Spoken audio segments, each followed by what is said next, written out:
Carta de Paulo aos Efésios, capítulo 1, a partir do verso 15. Pelo que ouvindo eu também a fé que entre vós há no Senhor Jesus e o vosso amor para com todos os santos, não cesso de dar graças a Deus por vós, lembrando-me de vós nas minhas orações, para que o Deus de nosso Senhor Jesus Cristo, o Pai da glória, vos dê em seu conhecimento o espírito de sabedoria e de revelação, tendo iluminado os olhos do vosso entendimento, para que saibais qual seja a esperança da sua vocação e quais as riquezas da glória da sua herança nos santos, e qual a sobreexcelente grandeza do seu poder sobre nós, os que cremos, segundo a operação da força do seu poder, que manifestou em Cristo, ressuscitando dos mortos e pondo à sua direita nos céus,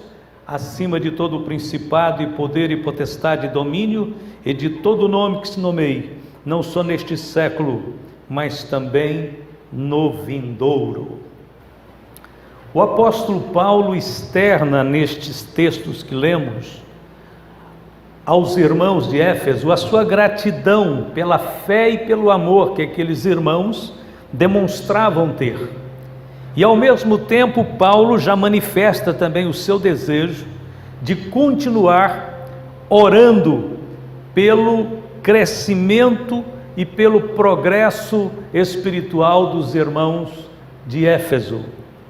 Paulo menciona neste texto que lemos 3 bênçãos espirituais oriundas da fé em Cristo, de altíssimo nível, de altíssima grandeza espiritual. Paulo fala sobre a esperança da nossa vocação.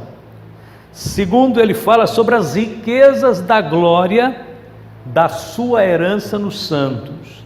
E terceiro, Paulo fala sobre a sobreexcelente grandeza de seu poder que opera nos que creem. De acordo com o apóstolo Paulo, estas bênçãos só podem ser entendidas mediante a revelação divina. E por isso ele diz que orava a Deus. Ele escreve dizendo: para que o Deus de nosso Senhor Jesus Cristo, o Pai da glória, vos dê em seu conhecimento o espírito de sabedoria e de revelação, tendo iluminado os olhos do vosso entendimento, para que saibais qual seja. Aí ele cita as 3 bênçãos. O conhecimento do Evangelho e as suas bênçãos é um terreno onde o homem natural não pode pisar. É algo completamente estranho para aqueles que ainda não experimentaram o milagre do novo nascimento. Paulo acreditava que só podemos adentrar ao conhecimento das bênçãos espirituais a partir da nossa conversão, seguida de uma vida de oração e de conhecimento da palavra. Porque Paulo está falando aqui aos Efésios, eles eram convertidos, eles tinham muita fé. Paulo diz que o amor deles era um amor muito bonito. Mas Paulo disse: eu estou orando ainda por vocês, para que Deus vos dê o espírito de entendimento e de revelação. Então Paulo, de acordo com Paulo, os olhos de nosso entendimento espiritual, os olhos do nosso entendimento precisam ser iluminados, para que nós possamos conhecer o caráter daquilo que Deus está preparando para nós. Ou seja, Paulo acredita que mesmo depois de salvo, o salvo precisa de ser conduzido a uma vida de entendimento espiritual, para que ele possa entender de onde Deus o tirou, aonde Deus o colocou, qual é o futuro que Deus tem para ele, porque nós muitas vezes sabemos de forma muito superficial sobre tudo isso que estamos falando. E olha que isto que estamos falando é a espinha dorsal da vida cristã. Esta mesma ideia foi expressa por Paulo, quando Paulo escreveu a carta aos Coríntios também. No capítulo 2, verso de número 9, ele disse: as coisas que o olho não viu e o ouvido não ouviu e não subiram ao coração do homem, são as que Deus preparou para os que o amam. 1 Coríntios 2,9. O apóstolo quer então que tenhamos mais e mais vislumbres espirituais daquilo que nos aguarda. Para onde estamos indo? Qual é o nosso destino? O que é que Deus preparou para nós? O que nos espera um pouco mais adiante? Paulo não quer que estas coisas seja alguma coisa muito distante, muito abstrata, muito metafísica, muito fora da compreensão. O cristão tem que ter afinidade com estas realidades.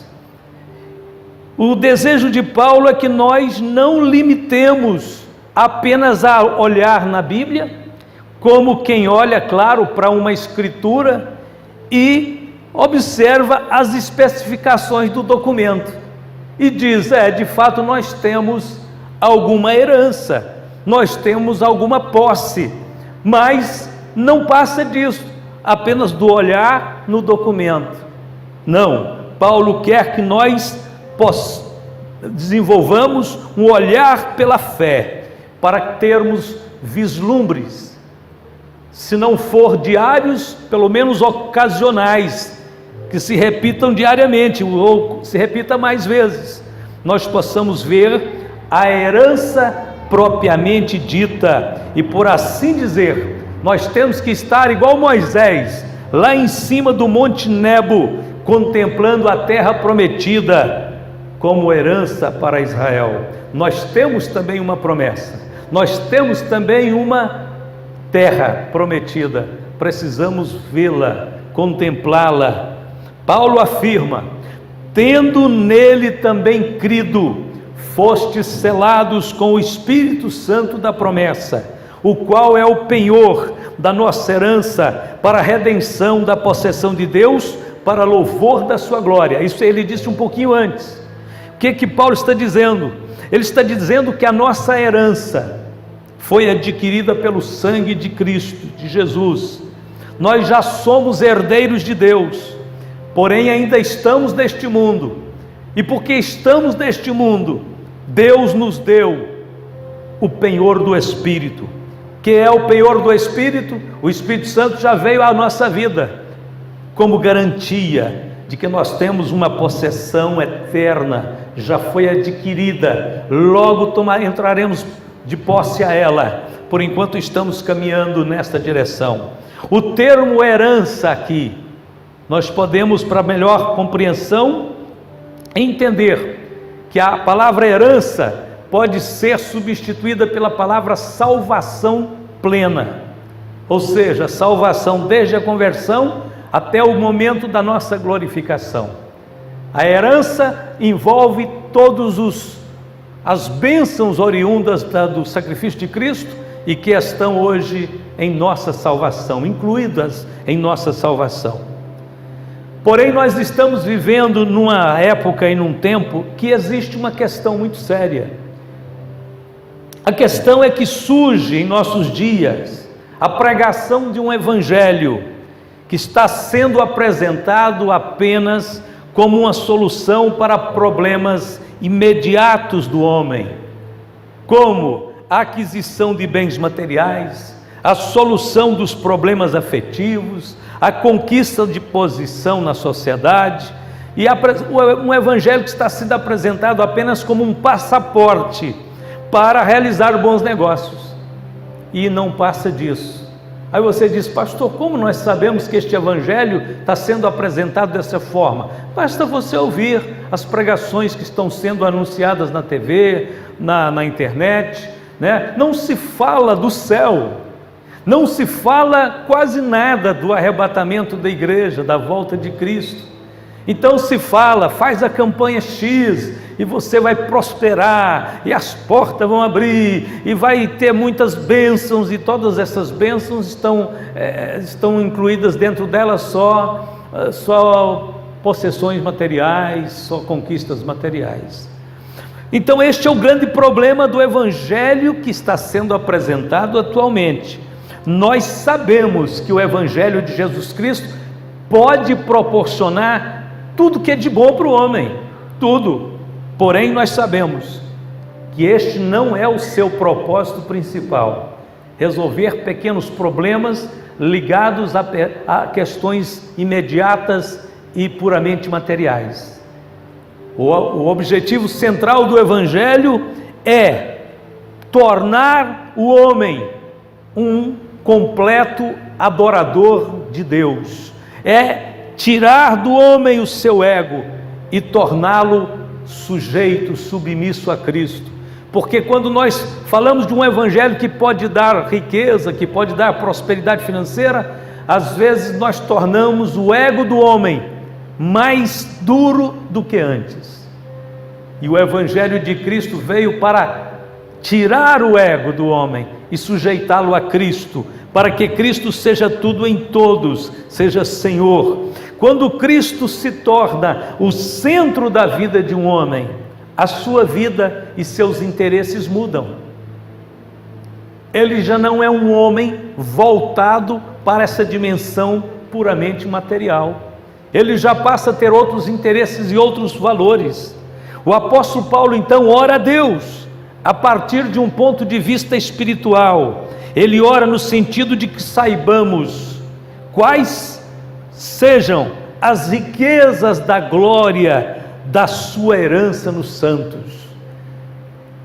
Alguém porventura já pensou nestas riquezas da glória? Nas riquezas da glória que se manifestam em nossas vidas, que foram trabalhadas por Cristo na cruz a nosso benefício. Se nós ficarmos apegados só em bens materiais, perderemos o vislumbre das riquezas da glória. Para entendermos melhor, então, vamos trocar a palavra herança por salvação, como eu disse. Aí como nós leríamos? Para que saibais quais sejam as riquezas da glória da sua salvação nos santos. A salvação de Deus em nós, ela é uma salvação gloriosa, mas muito gloriosa. A sua glória começa a se resplandecer aqui nesta vida. Durante esses últimos 40 anos, mais ou menos, o eixo da pregação do evangelho, como eu disse, mudou muito, e a ênfase recaiu mais sobre o mundo material. A pregação sobre o céu e sobre a vida eterna se tornou muito escasso e quase impopular. Mas vejam os irmãos como este mundo está hoje. Quanto mais o homem se apega a este mundo e mais acha que pode implantar um paraíso aqui, pior o mundo fica. Veja como é que o mundo está. De 40 anos para trás até agora, o mundo arruinou muito mais, acho que principalmente porque quem tinha que estar com o coração no céu começou a voltar com o coração para a terra, e aí o mundo está piorando, e vai piorar mais, vai ficar pior. Veja o que está acontecendo, quando os homens esquecem do mundo por vir, o mundo material, o mundo presente arruína. Quando o homem coloca seu coração neste mundo, este mundo se torna um caos. Este caos se revela na confusão, na ilegalidade, na imoralidade e no vício, e até mesmo no sofrimento, no caso agora em alguns Um ano e meio para cá, a humanidade está experimentando o sofrimento, a dor. Por quê? Porque está muito apegada a este mundo, querendo fazer dele a sua casa definitiva, sua morada permanente. E a Bíblia diz: não é aqui o vosso descanso. Somente os homens que têm uma visão completa da vida e que realmente sabem viver neste mundo é que poderão, de fato, respeitar a vida como ela deve ser vivida, e estas pessoas que sabem dessa forma, vivem dessa forma, é que verdadeiramente honrarão a vida terrena e passageira, porque não farão dela o motivo mais importante de suas vidas. Eles terão um pensamento mais elevado e por isso serão bons cidadãos deste mundo, porque o mundo não é a causa principal dos seus objetivos, mas o céu é o seu objetivo. Vamos dar uma olhada rapidamente em pelo menos 5 características da salvação que faz dela ser gloriosa, torna a salvação gloriosa. Ou seja, a pergunta seria esta: aonde está a glória da salvação? Eu respondo: primeiro, a glória da salvação está em sua origem. E aonde é a origem da salvação? Salmo 62, verso 7. Em Deus está a minha salvação e a minha glória, a rocha da minha fortaleza e o meu refúgio estão em Deus. A minha salvação, a sua salvação, a salvação que Deus nos revelou, é uma salvação gloriosa porque vem dele. Por isso o salmista diz: em Deus está a minha salvação e a minha glória. Em Isaías 12, verso 2, o profeta disse: eis que Deus é a minha salvação, eu confiarei e não temerei, porque o Senhor Jeová é a minha força e o meu cântico, e se tornou a minha salvação. Todo homem sábio que tem um olhar espiritual entende que a salvação que nós buscamos é a salvação que Deus dá, que Deus é o autor dela, é o Senhor dela. Segundo, aonde está a glória da salvação? A glória da salvação está no nosso Salvador e em sua cruz.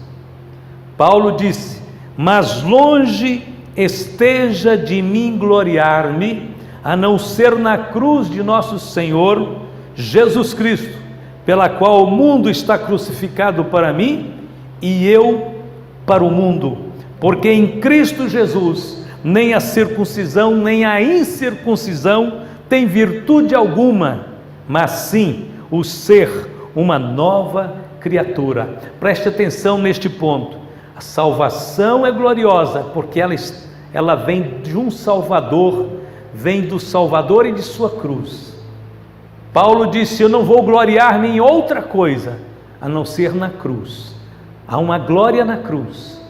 A glória de Paulo estava na cruz, a glória da igreja tem que estar na cruz, a glória de todos os homens e mulheres crentes tem que estar na cruz. Ou seja, você não gloria na sua carne, você não gloria nas suas obras, você não conta nenhuma vantagem. Por quê? Porque você não será salvo por nenhuma das obras que você faz. Paulo disse: não me gloriarei senão na cruz, porque na cruz nossos pecados foram expiados, porque na cruz aquilo que eu tentei fazer e não consegui, Jesus fez, acabou e terminou plenamente a meu favor. Na cruz nem circuncisão e nem incircuncisão tem virtude alguma, disse Paulo. Qual é a virtude que vem da cruz para aqueles que creem? O ser uma nova criatura. Na cruz encontramos a semente, o poder do novo nascimento.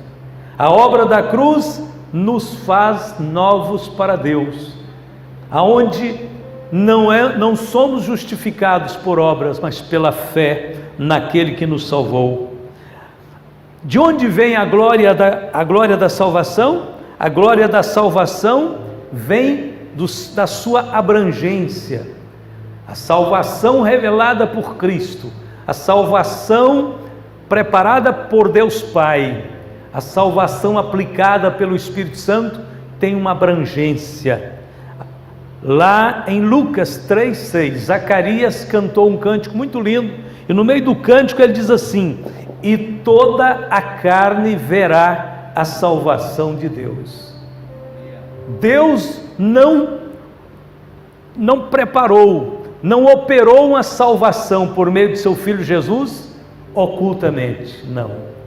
Deus não fez alguma coisa para um grupo só, seleto, selecionado, escolhido num cantinho do planeta Terra e diz: ninguém mais pode saber disso. Não, Deus proclamou e manifestou a sua salvação a toda a carne. A abrangência da salvação é que ela é acessível a todos os homens. Quem quiser, tome de graça da água da vida. Jesus disse: quem quiser vir após mim. Jesus disse: vinde a mim todos, cansados e oprimidos. Quem é que fica de fora da salvação? Só os que não querem a salvação, só os que não desejam a salvação, mas Deus a expandiu, a proclamou, a manifestou para todos os homens. Esta é uma glória da salvação. A salvação não faz acepção de pessoas. Jesus disse assim: e como Moisés levantou a serpente no deserto, assim importa que o Filho do Homem seja levantado. O Filho do Homem não foi oculto, não foi escondido, ele foi manifesto, levantado entre o céu e a terra, para que todo aquele que nele crê não pereça, mas tenha a vida eterna. A glória da salvação está na sua abrangência, na sua acessibilidade. Graças a Deus que nós podemos ver Jesus Cristo e este crucificado por nossos pecados. Não foi oculto dos nossos olhos essa tão maravilhosa obra.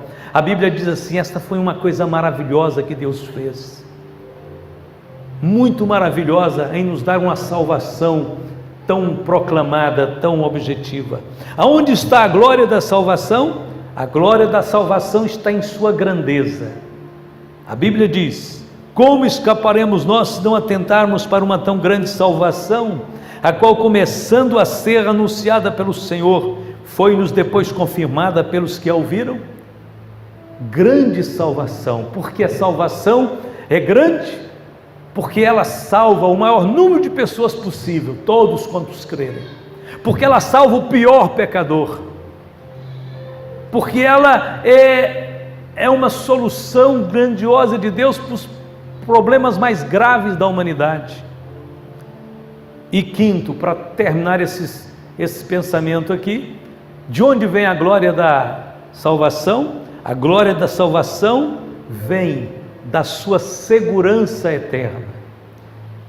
Ainda que era filho, aprendeu a obediência por aquilo que padeceu, e sendo ele consumado, veio a ser a causa de eterna salvação para todos os que lhe obedecem. A salvação não é temporária, a salvação é eterna. O Senhor salvou-nos para sempre. Definitivamente, ao crermos em Cristo, nós estamos seguros. A salvação para aquele que crê em Cristo é eterna.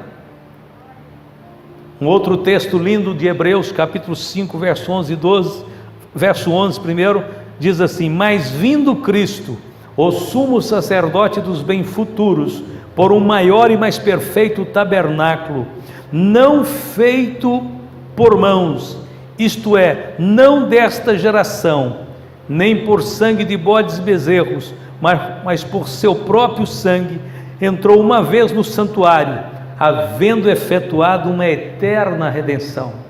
Só retificando aqui, esta passagem é Hebreus 9, 11 e 12. Eterna redenção, glória a Deus. Então, quando nós falamos de uma gloriosa salvação, nós estamos falando de uma salvação que vem de Deus, uma salvação que é executada pelo Salvador Jesus Cristo, numa cruz, estamos falando de uma salvação abrangente, estamos falando de uma salvação grandiosa e de uma salvação eterna. Paulo escreveu para os cristãos de Roma, numa época em que eles passavam por perseguições. Paulo escreveu em Romanos 8,18: para mim tenho por certo que as aflições deste tempo presente não são para comparar com a glória que em vós há de ser revelada. Há uma proporção. A proporção é que o cristão que pode sofrer neste mundo, a proporção é que ele terá uma glória que é em tudo superior, maior do que os intensos sofrimentos que ele pode passar. Se há intensidade para sofrer, há intensidade para gozar, para regozijar, para ser glorificado. Paulo diz: só que a intensidade do sofrimento vai ficar para trás, a intensidade da glória vai superar em tudo o que o sofrimento lhes fez nessa caminhada. Paulo diz para os cristãos romanos: porque sabemos que toda a criação geme e está juntamente com dores de parto até agora, e não só ela, mas nós mesmos que temos as primícias do Espírito, também gememos em nós mesmos, esperando a adoção, a saber, a redenção do nosso corpo.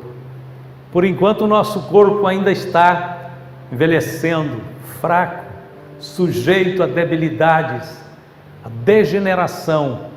Paulo disse o seguinte: neste corpo fraco já habita o Espírito Santo, como um penhor, como um selo, como uma garantia de que esse corpo vai ser resgatado, vai ser tirado do mundo, vai ser glorificado. O cristão sabe que este mundo é cheio de percalços, de dificuldades, mas o cristão também sabe que está esperando a adoção, a redenção do corpo para um corpo glorioso. E é esta esperança que capacita o cristão a proferir a asseveração de Paulo no versículo 18 que lemos.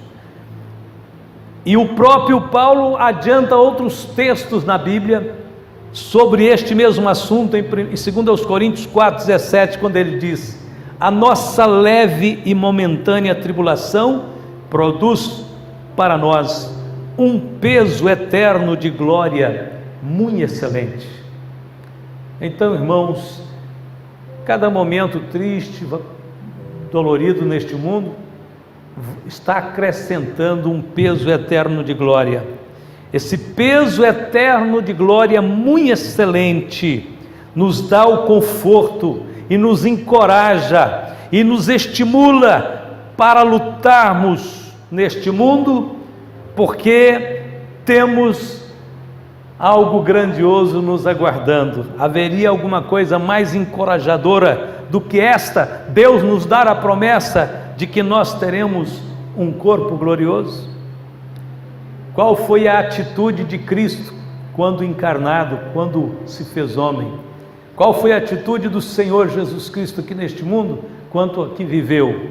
A Bíblia diz assim: portanto nós, pois que estamos rodeados de uma tão grande nuvem de testemunhas, deixemos todo o embaraço e o pecado que tão de perto nos rodeia, e corramos com paciência a carreira que nos está proposta, olhando para Jesus, autor e consumador da fé, o qual, pelo gozo que lhe estava proposto, suportou a cruz, desprezando a afronta, e assentou-se à destra do trono de Deus.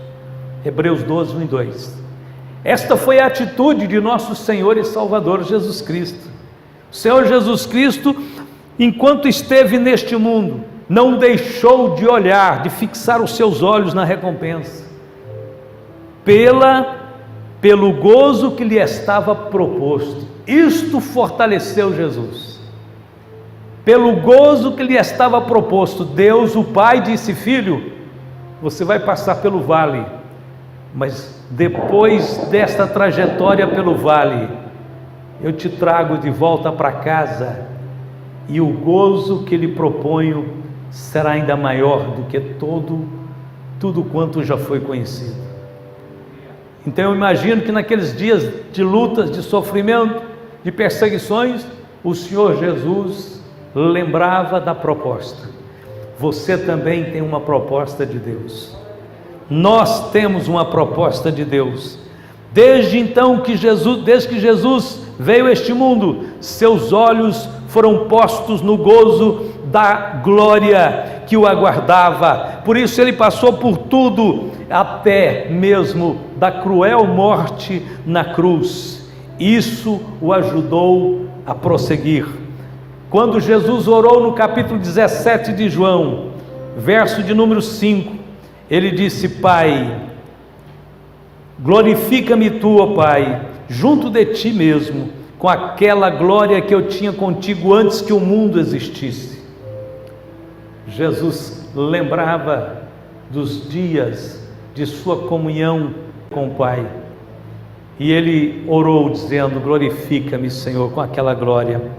Paulo aconselhou aos cristãos: pensai nas coisas que são de cima e não nas que são da terra. Colossenses 3:2. Quero concluir dizendo, queridos irmãos, livremo-nos, pois, da falsa espiritualidade que se orgulha em conquistas materiais. Não apresente isso como prova da sua fé. Se você quer apresentar uma prova de sua fé, seja um cristão animado em meio a qualquer adversidade. Quando perguntarem por que você está animado em meio à adversidade, você vai dizer para aquela pessoa: é porque eu avisto uma pátria feliz, é porque o meu lar já está pronto para mim. Vou passar por estas provas, mas muito breve estarei entrando na glória da salvação eterna do Senhor Jesus. Desfrutarei de coisas que o olho não viu, que o ouvido não ouviu. Para que nós possamos então demonstrar a nossa espiritualidade, nós temos que ter um olhar fixo em coisas eternas. A Bíblia diz que as coisas que se veem são temporais, as que se não veem são eternas. Só os que têm fé conseguem fixar os olhos naquilo que não se vê fisicamente. Então a questão é o seguinte: se o cristão não se interessar pelo céu, ele vai ser diferente do Senhor Jesus Cristo. Se ele não se interessar pelo céu, então esse cristão vai ser diferente dos apóstolos, vai ser diferente dos maiores santos que passaram por esta vida e que o mundo conheceu e foi tocado pelo exemplo deles. Se nós queremos então viver como viveram os cristãos de todos os tempos do passado, nós então temos que pensar nos céus. A pergunta é essa: quantas vezes você pensa no céu durante o dia? Quantos de vocês contemplam a cidade celestial? Você tem os olhos do entendimento iluminados para conhecer estas coisas? Você já percebe que na sua vida há uma iluminação para ver essas coisas, crer nelas, persegui-las? Não hesitamos em afirmar que quanto mais espirituais formos, mais pensaremos no céu. Quanto mais perto estivermos de Cristo, mais meditaremos na glória que Ele preparou para nós. A glória do céu, irmão, é tão maravilhosa, é tão magnífica, é tão perfeita, que a nossa linguagem humana é incapaz de transmitir tudo que ela representa.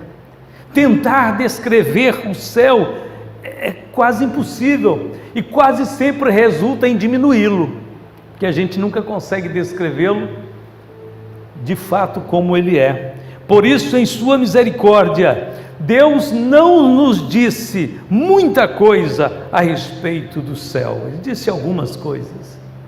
Concentremos nossa mente, nossas meditações no que Ele nos disse já.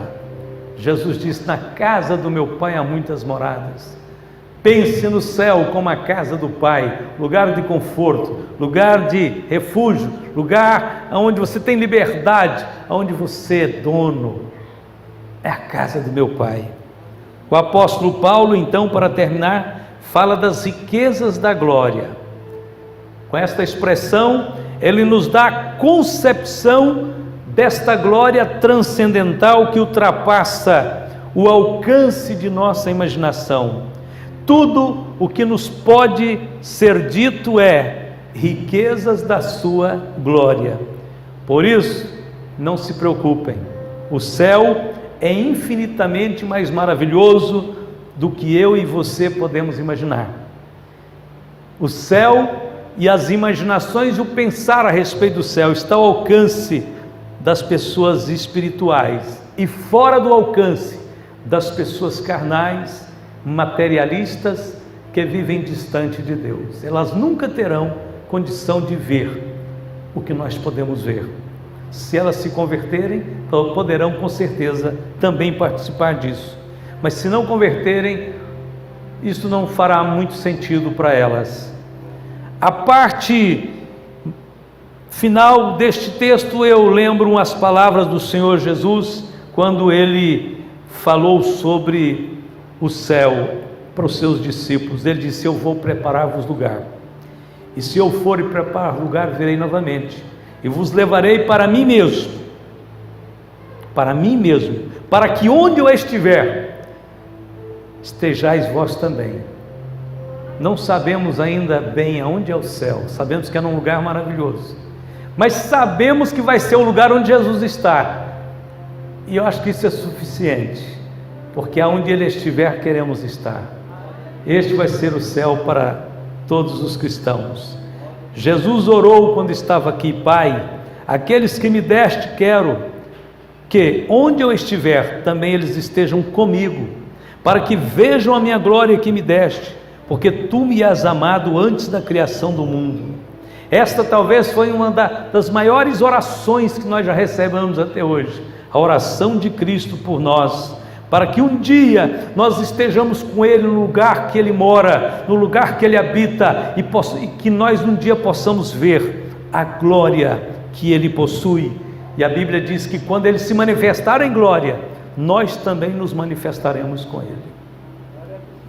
A Bíblia diz, para terminar: ainda não é manifestado o que havemos de ser, mas sabemos que quando Ele se manifestar, seremos semelhantes a Ele, porque assim como é, o veremos.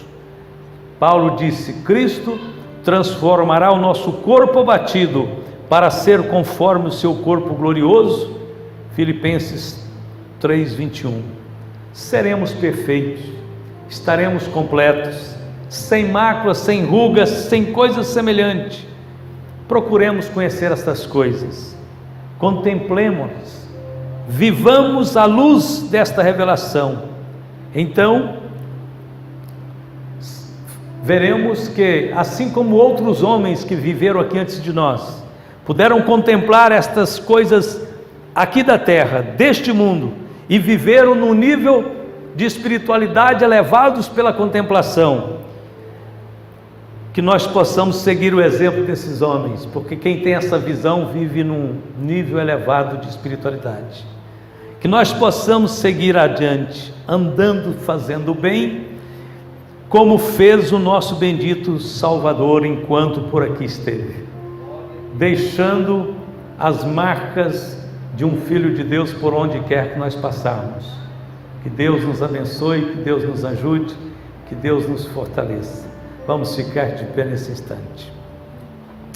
Querido Deus e Pai, no santo nome de Jesus, queremos te adorar, te agradecer e te louvar, porque temos esta esperança bendita, desta salvação gloriosa, manifesta aos santos, a todos que creem, a todos que confiam na tua obra perfeita na cruz. Obrigado, Senhor. Nesta noite nós oramos por todos os irmãos que têm recebido a tua palavra. Esta palavra possa Senhor, elevar este coração, elevar estes olhos para que possam ver além deste mundo, ver a pátria celestial. Abençoe a todos, que hoje todos possam estar voltando para suas casas, sob a bênção do Senhor Jesus. É o que te pedimos e te agradecemos em nome de Jesus.